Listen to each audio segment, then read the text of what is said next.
Hai teman-teman, nama saya Andi. Dan saya Airin. Kami akan menjelaskan mengenai penghitungan pajak bumi dan bangunan sektor perkebunan. Langsung aja yuk. Pertama, kita akan membahas objek. Objek pajak PBB sektor perkebunan meliputi bumi dan bangunan yang berada di kawasan perkebunan yang sudah diberikan izin untuk mengelola lahan perkebunan oleh negara. Sebelumnya, apa sih yang dimaksud dengan bumi? Ini dia pengertian bumi dalam PBB sektor perkebunan.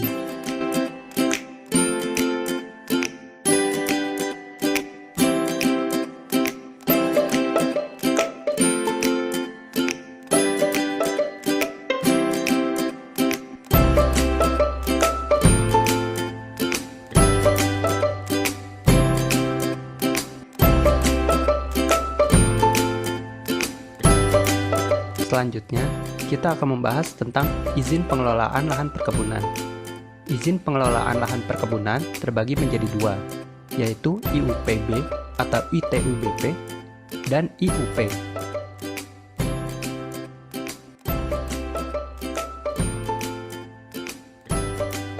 Itu dia pengertian bumi.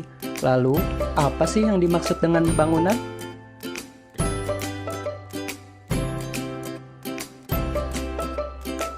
Bangunan adalah konstruksi teknik yang ditanam atau dilekatkan secara tetap pada tanah atau perairan. Contohnya, gedung kantor, mes karyawan, pabrik, dan sarana olahraga.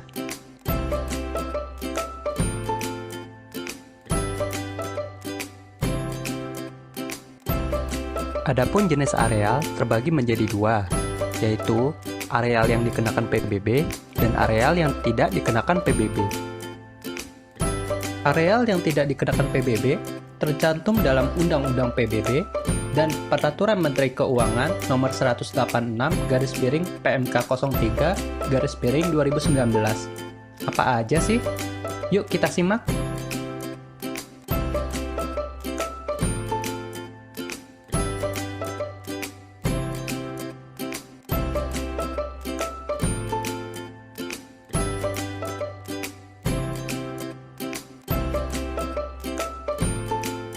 Areal kawasan perkebunan tidak dikenakan PBB apabila dipunyai haknya dan atau dimanfaatkan sepenuhnya oleh selain subjek pajak atau wajib pajak. Nah, sekarang kita akan membahas areal yang dikenakan PBB. Areal tersebut adalah areal produktif, areal belum produktif, areal tidak produktif, areal pengaman, dan areal emplacement.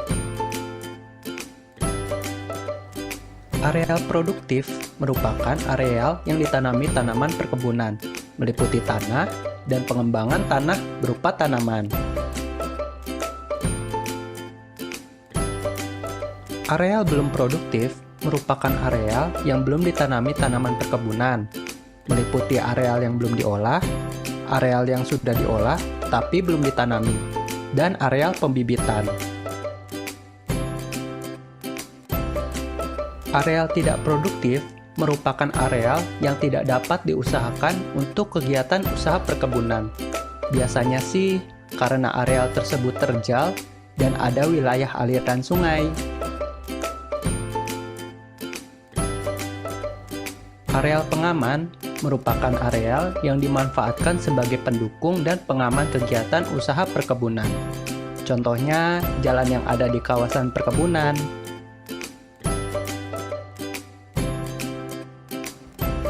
Areal emplacement merupakan areal yang di atasnya dimanfaatkan untuk bangunan serta fasilitas penunjangnya.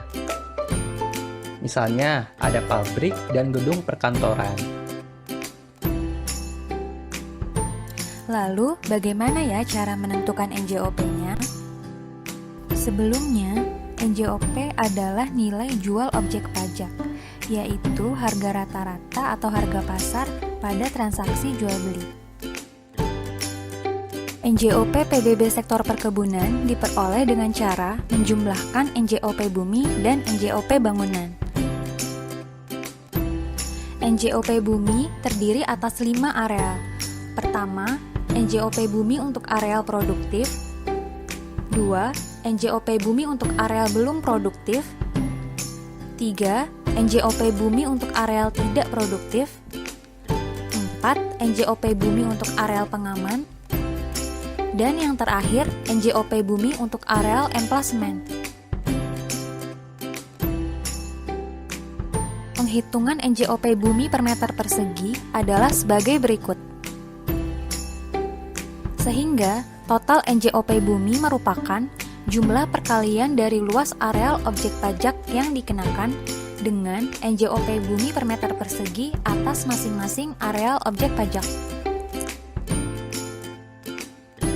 Nah, perlu teman-teman ketahui bahwa perhitungan NJOP bumi areal produktif pada sektor perkebunan menggunakan pendekatan data pasar untuk tanahnya dan pendekatan biaya untuk tanaman kebunnya, sehingga tanaman kebun dianggap sebagai pengembangan tanah, di mana hal ini tercermin dalam biaya investasi tanaman.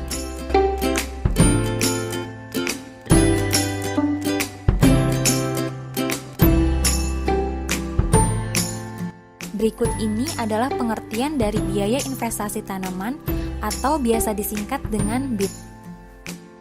Besarnya BIT ini ditetapkan setiap tahun oleh Direktur Jenderal Pajak dengan mempertimbangkan jenis tanaman, umur tanaman, dan lokasi objek pajak.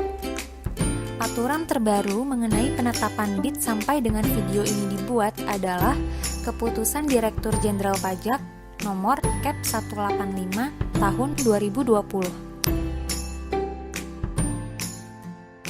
Berikut ini adalah contoh lampiran dari peraturan tersebut.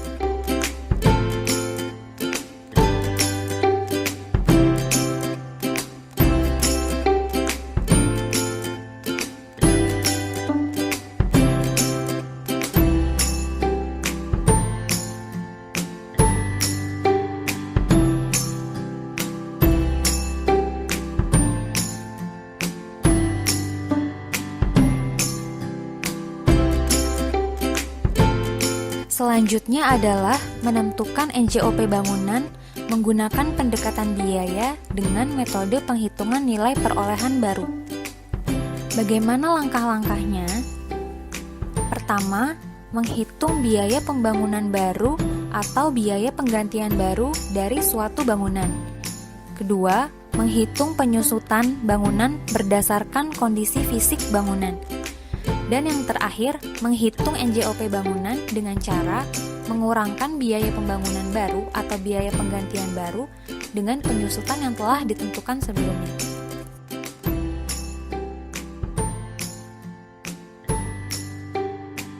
Penghitungan nilai bangunan per meter persegi adalah sebagai berikut. Sehingga, penetapan NJOP bangunan dilakukan dengan cara mengalihkan luas bangunan dengan NJOP bangunan per meter persegi hasil penilaian.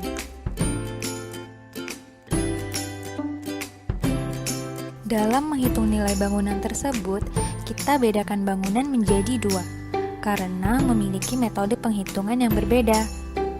Hal ini sesuai dengan Pers 19 tahun 2019 tentang Surat Pemberitahuan Objek Pajak PBB, di mana bangunan umum masuk dalam bangunan kelompok 1 dan bangunan khusus yang masuk dalam bangunan kelompok 2.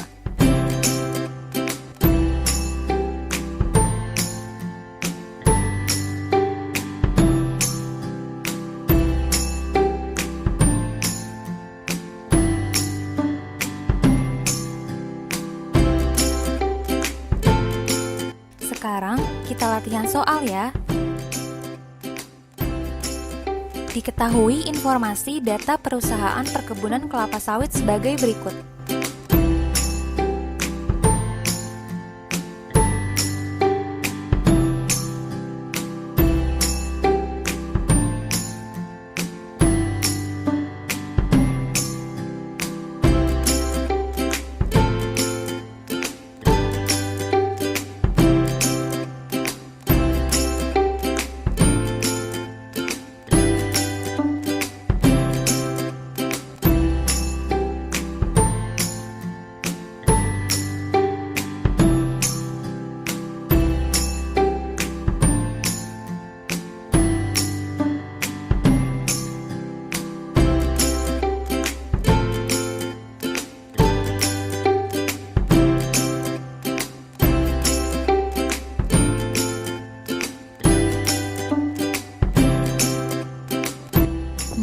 Bagaimana cara menghitung PBB terutangnya?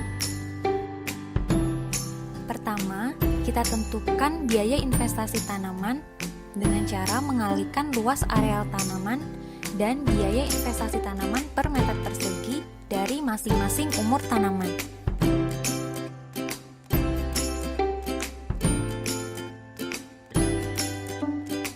Dua, menentukan nilai areal produktif dengan cara menjumlahkan NJOP tanah dan biaya investasi tanaman yang telah dihitung sebelumnya.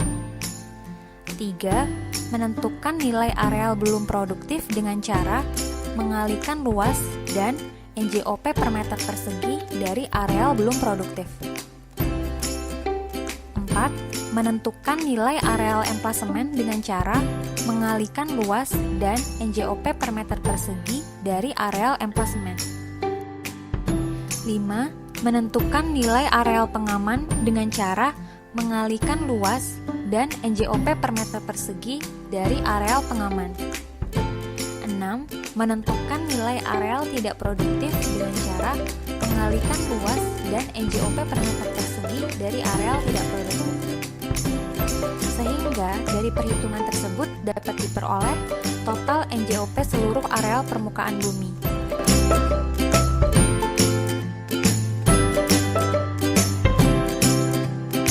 Langkah selanjutnya adalah menghitung NJOP bangunan dengan cara mengalihkan luas dan NJOP per meter persegi dari masing-masing bangunan. Kemudian dijumlahkan.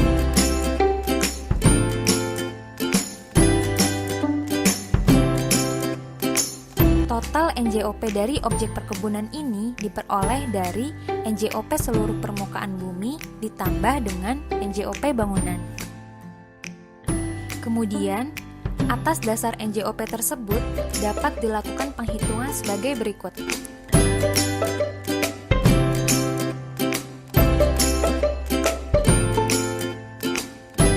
Sehingga dapat diperoleh hasil PBB terutang untuk tahun pajak 2020 atas objek PBB sektor perkebunan tersebut.